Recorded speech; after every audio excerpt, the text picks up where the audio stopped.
大家好，欢迎来到我们的娱乐频道，这里会和大家一起关注影视作品、演员表现以及那些值得被认真讨论的故事。感谢每一位朋友一直以来的关注与陪伴，也祝大家身体健康，生活顺心。今天我们想聊一段很特别的剧情，又吻骄阳中那颗藏在童年记忆里的糖果，以及一段整整12年的暗恋。有些感情之所以让人难忘，并不是因为它有多么惊天动地，而是因为它藏得太久，久到已经成为一个人生命里无法轻易割舍的部分。又吻骄阳里，这种感觉尤其明显。一颗看似普通的童年糖果，却像一把钥匙，打开了角色尘封多年的记忆。12年的暗恋没有被简单处理成一句我一直喜欢你，而是被埋进一次次欲言又止，一次次目光停留，以及那些没有说出口的情绪里。也正因为如此，当过去与现在重新交汇时，观众感受到的并不只是爱情，而是一种迟到了很久的回应。翟一莹在这样的情绪戏里，并没有刻意把人物演得过于脆弱，她更多通过眼神的变化来表达心境，有时候目光短暂闪躲，有时候明明想靠近，却又下意识收回情绪。这样的表演看起来很轻，却让人物拥有了真实的呼吸感。很多影视作品中的痛苦容易陷入一个误区，声音越大，眼泪越多，似乎就越能证明角色正在经历巨大创伤。但真正让观众产生共鸣的，往往恰恰是那些没有说出来的东西。一航的处理方式就比较克制，他没有通过夸张的嘶吼来告诉观众这个角色很痛苦，而是把情绪压在身体内部。压抑的呼吸，短暂的停顿，轻微颤抖的手指，甚至一个没有完成的动作，都成为人物心理变化的信号。这种表演最大的优点，就是给观众留下了参与空间。当演员不把所有情绪都直接解释出来，观众反而会主动去寻找答案。他为什么突然沉默？为什么明明想说话却停住？为什么一个看似平常的眼神会突然变得复杂？这就是细节表演的力量。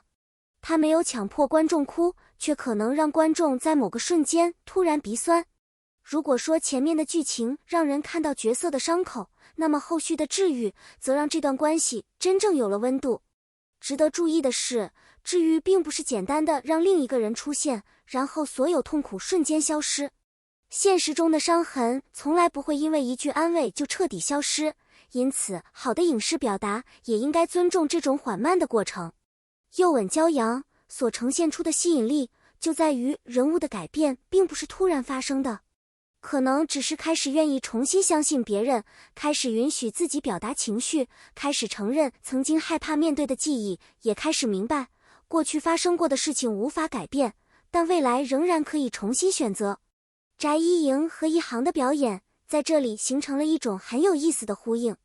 前期他们把情绪压得很低，到了后期人物逐渐放松之后，眼神和肢体状态也随之发生变化。观众看到的不是简单的虐完之后发糖，而是两个有伤痕的人慢慢学会面对自己，也学会接受来自另一个人的温柔。这种变化才让所谓的宿命感不只是甜蜜滤镜，而具有真正的人物逻辑。一颗童年糖果看起来很小，却承担了非常重要的叙事功能。它不是单纯为了制造浪漫，而像是一种记忆的载体。对于人物而言，那颗糖果代表的可能是童年、承诺、错过，也可能是一段始终没有真正结束的感情。12年时间让它从现实中的物品变成了记忆中的符号，这也是短剧越来越值得讨论的地方。篇幅虽然有限，但如果创作者能够抓住一个具体而有意义的细节，就可以让观众迅速进入人物世界。比起堆砌大量台词，一个眼神，一件旧物，一个熟悉的动作，有时候反而更加有效。当然，我们也应该保持理性的观看方式。所谓12年暗恋宿命感拉满，更多属于剧情表达和观众感受，而不是现实生活中可以被直接验证的事实。看剧可以投入情绪，但不必把戏里的浪漫直接套用到演员本人身上。演员负责塑造角色，观众则可以享受故事。把角色与现实区分开，也是一种成熟的追剧方式。又吻骄阳真正吸引人的地方，也许并不只是暗恋12年这个设定，而是它让我们看见一个人的脆弱，并不意味着软弱；一个人的沉默，也不代表没有情绪。翟一莹通过细微的眼神和肢体变化，让人物的隐忍变得可见；一行则用克制的呼吸、手指的颤抖和恰到好处的停顿，把角色内心深处的挣扎一点点释放出来。两种不同的表演方式，却共同指向了同一个核心：真正强烈的情绪，并不一定需要通过哭喊来证明。尤其是在一些看似平静的场景中，演员越是克制，观众反而越容易感受到人物心底的波澜。一个欲言又止的眼神，一次下意识的闪躲，一个没有完成的动作，都可能成为人物心理变化的重要线索。观众也因此不再只是看剧情，而是在不断观察和猜测角色没有说出口的心事。而当人物从隐忍逐渐走向被理解、被接纳，再到慢慢学会治愈自己，这个过程真正动人的地方，就不只是爱情本身，而是人物完成了一次成长。他们并不是因为遇见某个人就突然变得完整，而是在关系中重新获得面对过去的勇气，也学会接受自己的脆弱。这也是细节表演最有价值的地方，它让角色不再是简单的甜或虐，而是拥有更加真实、复杂的人性。或许，好的影视作品本来就不应该只负责让我们心动，它还应该让我们在心动之后留下思考。当一个人曾经受过伤，我们是否愿意多给一点时间和耐心？